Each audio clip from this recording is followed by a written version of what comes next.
आसुरी शक्तियां खा गए और ताकतवर।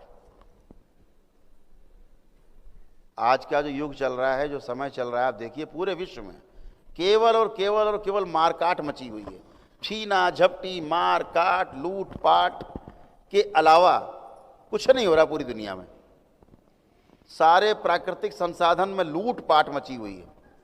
सारे पहाड़ तोड़े डाल रहे हैं, जंगल काटे डाल रहे हैं। आप देखिए कोयला खोदे डाल रहे हैं, तेल निकाले डाल रहे हैं जमीन से। जितना भी दोहन कर रहे हैं प्रकृति का, ये लूट है। और ये वो लूट है जिसकी भरपाई नहीं हो सकती। फिर बोलेंगे ग्लोबल वार्मिंग हो रही है। तो ग्लोबल वार्मिंग क्या है? आपने कोयला इसलिए ज़मीन के अंदर है, तेल इसलिए ज़मीन के अंदर है कि जो बाहर का ताप है, जो बाहर की गर्मी है वायुमंडल की, वो अंदर ज़मीन में सोख ले। तेल का गुण है ताप को सोखना। जैसे ट्रांसफार्मर में तेल भरा रहता है, अगर तेल ना हो ट्रांसफार्मर में उड़ जाएगा बड़ाम से। तो तेल का धर्म है ताप को अपने में सोख लेना। तो धरती के नीचे जो तेल है, जिसका पूरी दुनिया में दोहन हो रहा है, निकाले जा रहे हैं, निकाले जा रहे हैं, निकाले जा रहे हैं, फिर जलाए भी जा रहे हैं, दूसरा काम। तो दोहन कर रहे हैं जो धरती के नीचे प्रकृति ने व्यवस्था की। कोयले का भी यही काम है, ताप को अपने में सोखना।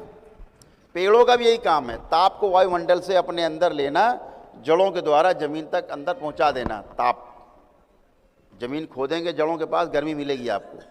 रहती गर्मी बस सूर्य की गर्मी है ये, जो पौधा अवशोषित करके जमीन को नीचे पहुंचा देता है। इसीलिए आपके जमीन के अंदर का जो पानी है 20 डिग्री पे हमेशा बना रहता है। तो पानी का टेम्परेचर कभी नहीं बदलता जमीन के अंदर का, वो 20 डिग्री रहता है। सर्दी आती है जब टेम्परेचर होता है 10 डिग्री, बाहर का ठंडक, और जब पानी अंदर के निकालते हो हल्का लगता गर्म है, क्योंकि 20 डिग्री है।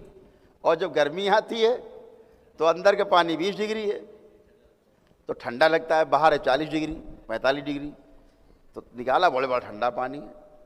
वो ठंडा हुआ ना गर्म हुआ, वायुमंडल या तापमान, एटमॉस्फेयर जो बदला, वो बाहर का मनुष्य द्वारा बदला जा रहा है। हम लोग जिम्मेदार हैं उसके। तो तेल निकाल डाला, कोयला निकाल डाला। पहाड़ों में भी यही काम है, ताप को सोखना, अंदर ले जाना, पानी को सोखना। फिर मौसम में, पूरे मौसम में, बरसात के बाद भी झरने बहते रहते हैं, नदियां बहती रहती हैं। फिर भी बरसात नहीं हो रही, नदियां फिर भी बह रही हैं। क्यों?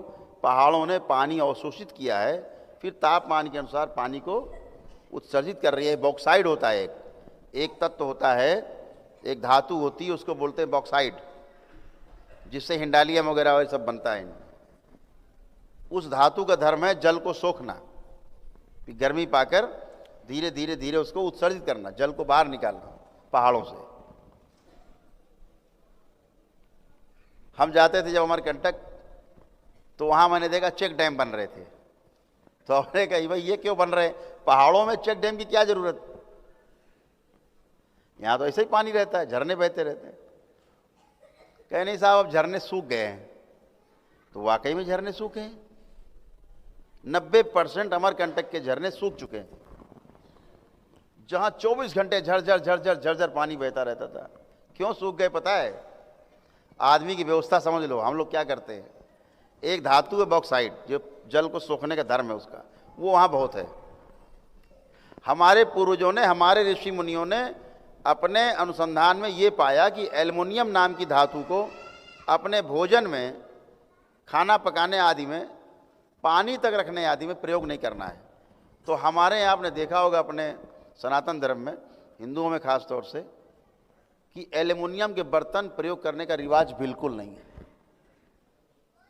नहीं है। कांसे का, फूल का, तांबे का, पीतल का, है ना। अब आधुनिक युग में स्टील प्रयोग करते हैं, नहीं चांदी के, सोने के बर्तन, जैसे जिसकी हैसियत थी। लेकिन एल्युमिनियम का बर्तन कभी भी नहीं होता था।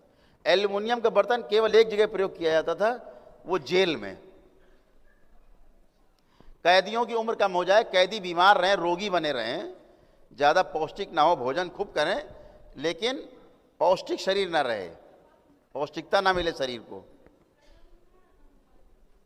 बीमार बने रहें कैदी, रोगी, तो एल्युमिनियम के भोजन में खाना पकाने से, ऐसा साइंस भी कहती है कि 97%, 98%, 97 से 98% जो हमारे पौष्टिक तत्व हैं वो नष्ट हो जाते हैं, 2 ही 3% बचते हैं।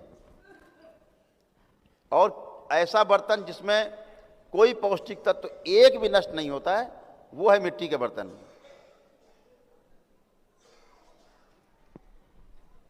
बाकी जो बर्तन हैं उनमें कम से कम तत्व नष्ट होते हैं, 10-5%, 20%।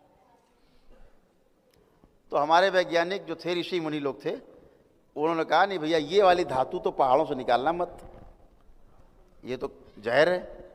तो क्या हुआ कि वहाँ उन लोगों ने, टाटा वालों को गवर्नमेंट ने ठेका दे दिया, टाटा हिंडाल्को है ना, टाटा हिंडालियम, हिंडाल्को, तो उनको चाहिए होता है कच्चा माल।